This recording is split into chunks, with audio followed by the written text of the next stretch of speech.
16 जुलाई 2012 कसेरी घाट। 4 दोस्त अनिकेत, साहिल, राजीव और अमित सब हॉलिडे एंजॉय करने के बाद रात में वापस घर लौट रहे थे।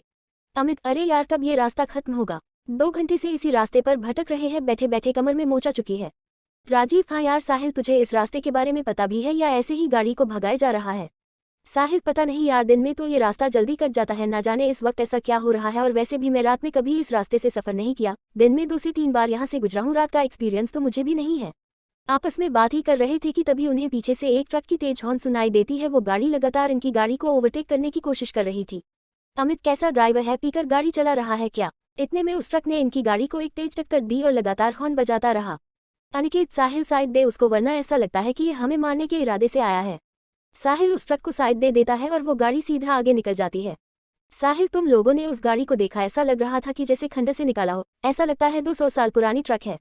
लोग इस इंसिडेंट से घबरा गए थे। तकरीबन 10 मिनट बाद गाड़ी एक पुराने कब्रिस्तान से गुजरती है। उस हाईवे पर एक कब्रिस्तान भी पड़ता था। गाड़ी जैसे ही उस कब्रिस्तान से गुजरती है, उन्हें कब्र के पास वही पुरानी ट्रक दिखती है जो थोड़ी देर पहले उनकी जान की दुश्मन बनी थी।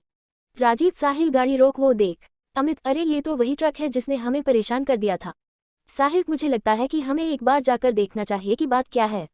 अमित, तू पागल हो गया है क्या? आधी रात इस तरह कब्रिस्तान में जाने की बात कर रहा है? अरे मरना है क्या? अमित उन्हें वहां जाने से रोकने की कोशिश करता है, लेकिन तभी उन्हें उसी ट्रक से एक आदमी उतरता दिखता है जिसने काले कपड़े पहने हुए थे और उसके सर पर एक टोपी था। वह लगभग 7 फीट लंबा और हट्टा कट्टा था। यह देखकर न जाने क्यों सबकी उत्सुकता और बढ़ गई और अमित के अलावा सभी उस आदमी के बारे में पता लगाने के लिए उत्सुक हो गए।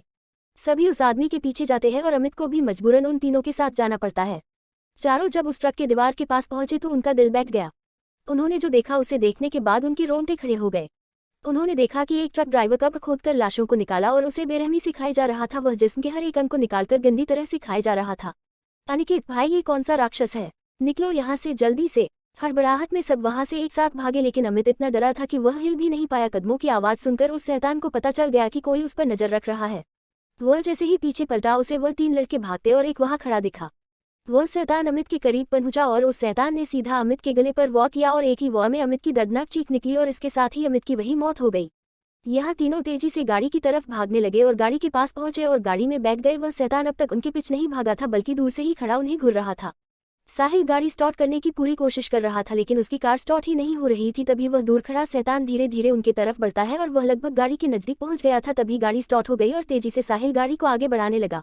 वह शैतान इन तीनों के पीछे पड़ चुका था और तभी वह हवा में उड़ा और सीधा गाड़ी पर कूद गया। और जैसे ही अनिकेत उसे देखने के लिए अपनी मुंडी गाड़ी से बाहर निकाली, तभी उस शैतान ने अनिकेत का सर अपनी भारी तलवार से काटकर अलग कर दिया और उसका अधकटा शरीर गाड़ी में ही फड़फड़ाने लगा। यह देखकर साहिल और राजीव दोनों डर गए और दोनों जान बचाने के लिए चलती गाड़ी से कूद गए।